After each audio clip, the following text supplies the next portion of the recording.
WWE talent spot Vince McMahon red flags, plus the real reason for an AEW team write-off has been revealed, and a major AEW title match has been added to next week's Dynamite. It's all in the wrestling news right now. Vince McMahon returning with a moustache didn't fool anyone. We know that's you, Vince. And ever since his first appearance backstage the other week, there has been some conversations about how involved he is. In fact, these are conversations that go back to January, let's be honest, about whether or not he's actually got his fingers back in the creative pie. What have Fightful Select been saying today, Jack? They've been saying that while WWE denies that Vince has had creative involvement with the product, claiming that he's only there, as we've said, to oversee a sale, some sources of Fightfuls within WWE say there's been a few red flags. Talent have noted that there are more rewrites the day of the show than usual under the Triple H regime, which is a classic Vince sign.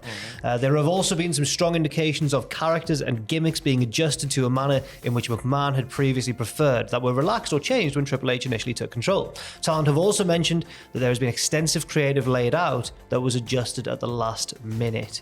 It should also be noted that creative is insistent they've had no contact with Vince directly and haven't been told that any changes were from Vince himself. Okay, so it's conflicting stories. Creative is saying no, but the wrestlers are going, hang on. We've seen this before. No one. Sources are saying, hang on. Sources are saying that we've seen this before. I think it would be weird to think that Vince McMahon is around WWE and isn't at least offering some input. Right. Like, even whether asked for or not, like he's been in it for so long, it's weird to have him there and not have at any point Vince go, you should do this. Like, it'd be strange. Like, it would be uncharacteristic of Vince McMahon just to play a shy and retiree. Yeah. In this situation. Yeah. But the WWE line still is that he's there to facilitate a sale. I do find it odd though that I guess watching it from a fan's perspective, I wouldn't have maybe assumed this too much if this hadn't been reported. But now obviously everyone's going to look for signs, especially over WrestleMania with the outcome of certain results and everything. If John Cena squashes Austin Theory and covers him in barbecue sauce, we're going to be like, it feels a bit Vincey. Also, the match that set a lot of people off thinking this was obviously Lesnar versus Omos, which feels like a proper Vince McMahon WrestleMania match. But I'd suggest that's been, even if he had the idea, it has maybe been booked and built to in a less Vince way. There's been no silly Billy angles or anything like that. There's been no overly sports entertainment shenanigans. It's just been built to in kind of this is a big guy, but this is a huge guy. Who's going to win? It's a bit more legitimate. I feel like had it been more of the old guard of creative, we might have seen at this point maybe Omos try and run over Brock Lesnar in a car. Yeah, right, exactly. Like, we might have seen some more vehicular nonsense like that. There is still one SmackDown left to go. Strap in. Do we see Vince at Mania? Does Vince pop out and go, hello? I think that I created this show. I would hazard a guess and say no, but it's Vince, and he is in charge still technically. So if he wants to, then who's going to stop him? I think if they're going to use Vince, do a skit backstage where you film Vince with his moustache and then get him to shave it and film it without, and pretend they're twin brothers. Vince and Vance. That's a bit of Tom Campbell creative. Vince and Vance McMahon, the twins of wrestling. What a dream. WrestleMania week pretty much has begun now. It has. With loads of stuff happening on the indie circuit that has descended upon LA. There's so much stuff to look forward to, primarily in the days ahead, but it has, I think, technically kicked off around about now. Impact and New Japan's Multiverse United event taking place Forbidden this week. Who? Yeah, exactly. This is a door that is bigger than a door. That's right. Obviously, Josh Alexander out of action indefinitely as a result of torn triceps. The Impact World title has been vacated. A new champ will be crowned between Kushida and Steve Macklin at Rebellion. However, it does leave Kushida without an opponent for tomorrow night.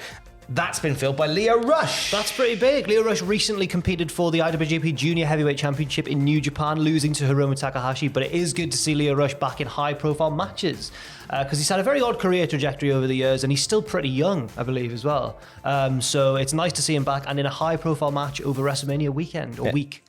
It comes a week after Will Ospreay was pulled from the show due to injury. He's been replaced in his match with Mike Bailey by Hiroshi Tanahashi. What a matchup. What a unique matchup that is. All being well, the rest of the card will stay pretty much steadfast until tomorrow night. Impact, New Japan, Multiverse United. AEW putting on Dynamite tonight, but a lot of eyes are on next week. We'll talk about that in a moment. But let's talk about last week. We saw the Young Bucks taken out via separate ambulances, and we weren't quite sure the true details of what happened until now, were we?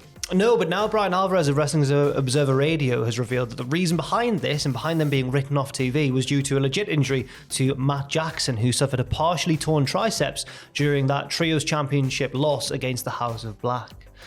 He turned down the option for surgery, apparently, and while there's no set return date, it might be at least a few months before he can compete again. So it might explain why we didn't even see him on the show. Was it only Nick we saw? Because we saw separate ambulances for and the then Bucks. Hangman was like, I'll go with him, you go with Matt, but Matt was never actually on screen, right? Well, best wishes to Matt Jackson, of course. Hopefully he recovers very, very quickly indeed. Very best wishes. And speaking of tag teams in AEW next week, a massive tag match with potentially future implications. Yes.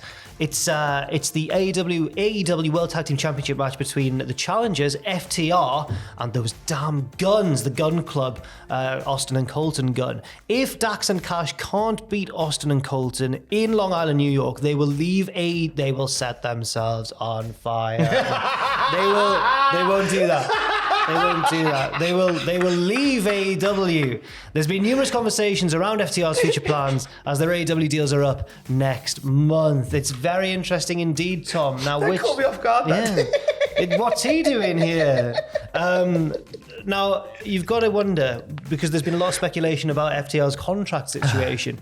Is this feeding into them leaving, or is this just teasing us with AEW secretly knowing that they are going to stay on? If this feels like an AEW worky type situation where, and for better or for worse, they are good at this when they do this, leading into the real sort of scuttlebutt and the word on the street, and actually incorporating it in a way that's going to make some compelling television. So I, for one, am intrigued by how that plays out, because obviously with the stipulations, you say if the Guns lose, then they're gone. People are going to be tuning in to go, so is this the Guns done with AEW, or was it all a ruse all along? We know they've sort of decided what they're going to do for the future. They've signed off on something. They haven't said what though, whether it is like a new contract with AEW, whether it's signing on some future dates going forward. Maybe they signed on a lovely maisonette and they'll live together near the sea and go fishing on a Sunday. Yes. You don't know, but they've signed on for something.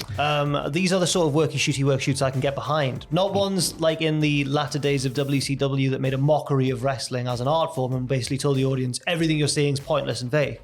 These are the ones I like because they use real world situations and almost make it feel more real. It elevates the stakes without breaking the fourth wall. And I like that. I can get on board. They don't subtract, they enhance. Yes. And I'm all for it. And that'll be next week's Dynamite. That'll go down, as well as Jamie Hayter defending the women's title against Rio, and Ricky Starks and Juice Robinson having a belter. They hate each other very suddenly, but they do. It's a grudge match. They hate each other very suddenly. Yes. Are you twitching tonight? I am twitching tonight, I believe.